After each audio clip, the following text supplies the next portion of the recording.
Greetings again, Mr. This is Professor Hussain here with ASC 2320, Aviation Law and Regulation class, Chapter 3, in regards to aviation medical classes. Just a short chapter, but important nonetheless. Obviously, we all know medical is the most important factor when it comes to what do you call flying safely, as well as making sure that you are medically fit to take care of business.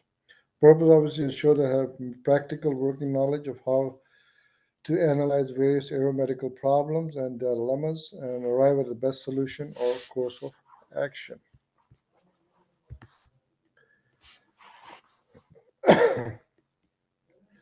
You must hold a current FAA medical certificate in order to serve as a air traffic controller, a pilot, and there are many reasons why you should be able to be honest when reporting your medical history.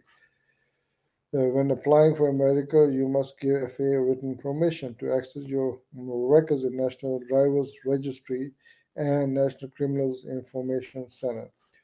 FAA does not like to be lied on and lied to and will come after you with vigilance.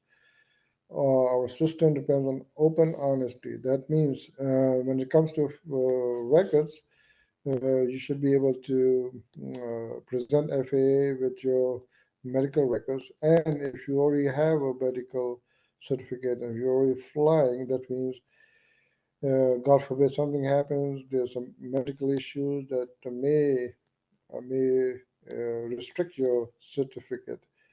It's best to let FAA know beforehand because if they come to find out, there'll be really serious repercussions. So best way to be honest with them every step of the way. It's not just for your safety, as being in aviation, we all know safety is number one priority, not just for us, but for our passengers as well.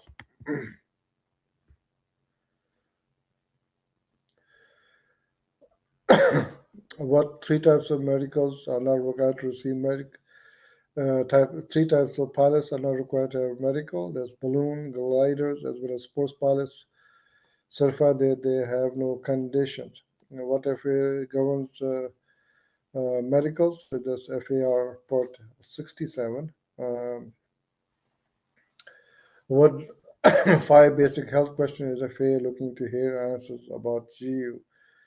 The the, the most important things is again, we go back to slide number 2, being open with your record. Look at specific disqualifying conditions listed in Chapter 3. Obviously, I'm not going to be covering all of them, but it's important for you to read the FARs and aims to really know the ramification and the seriousness of your honesty. If FAA suspends or revokes your medical, can you get it back and how? You can appeal, and if your primary physician gets the federal air surgeons to change his mind, uh, there's the ability to SOTA that is process by which you are tested more in depth. If you pass, you get your certificate back.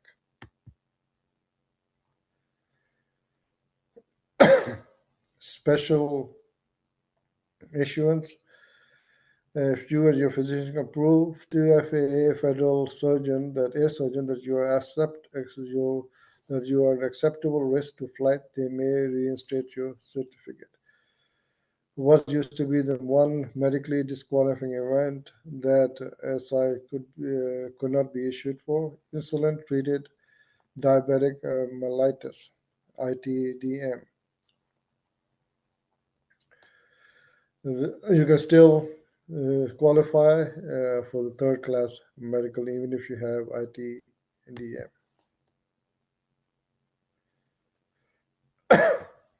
If your aviation medical examiners denies your medical, ask him to suspend it, to send it to FAA Oklahoma City Aeromedical Certification Branch for reconsideration. If they don't deny it, the tried federal air surgeons in Washington, they may need to be done to preserve your appeals right.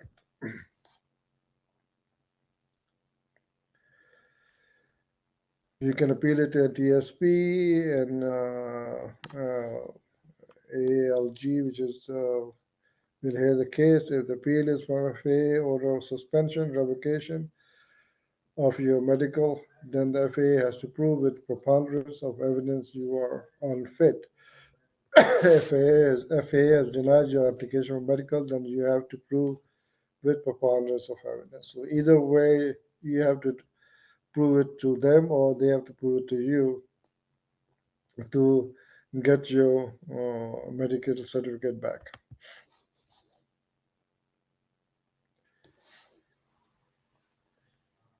Are you required to have report changes in your health? Yes, definitely. You have to report it back to FAA, even though you might risk suspension. It is not just for safety of yourself, but also for the general public. So it's best you report it. Once you do, once again, do not scramble to temptations to lie. It's a felony if you lie, no vote, no firearm for 5 years, $250,000 fine, revoke your certificate on emergency basis. Attorney General prosecute these cases with vigilance. You will see this again and again.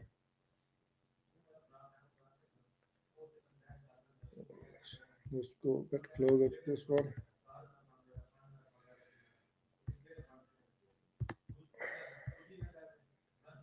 In an event you are convicted of a drug or alcohol related traffic offense, or your driver license is suspended in connection with such offense, under CFR 6115 requires you to submit a written report to FAA Civil Aviation Security Division in Oklahoma City within 60 days.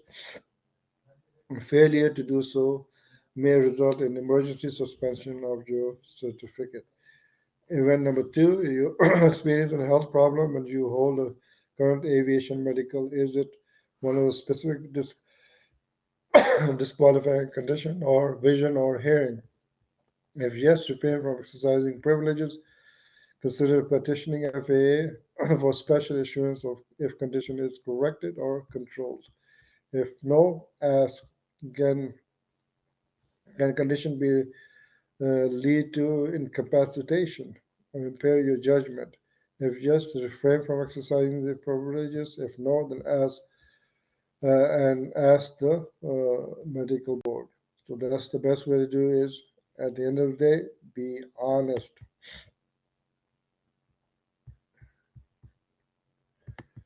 Okay, FAA requests that you submit your additional medical information. Is there any reasonable basis for request? If yes, you must comply promptly at your own expense. Failure to comply will result in emergency suspension of your certificate. If no, you're not required to comply. You or your attorney can first inquire into the reason for FAA's request. FAA denies your application for medical certificate in order of suspension and revocation. Is there a reason? Is there a history of diagnosis? If yes, petition for special assurance after condition is corrected or controlled. If no, then you have to appeal to NTSP.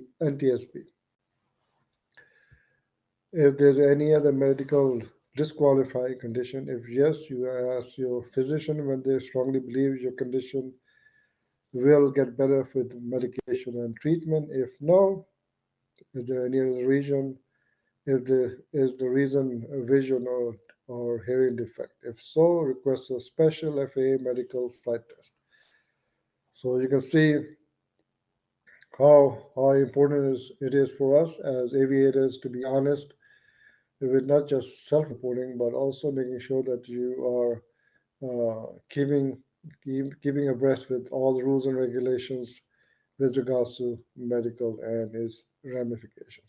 Thank you, and this is it for chapter 3. Please go ahead and read chapter 4 as well, and also make sure you are going through discussion posts and other assignments as needed weekly. Thank you. And if you have questions, concerns, please do not hesitate to call me, text me, or email. Thank you. Have a nice day.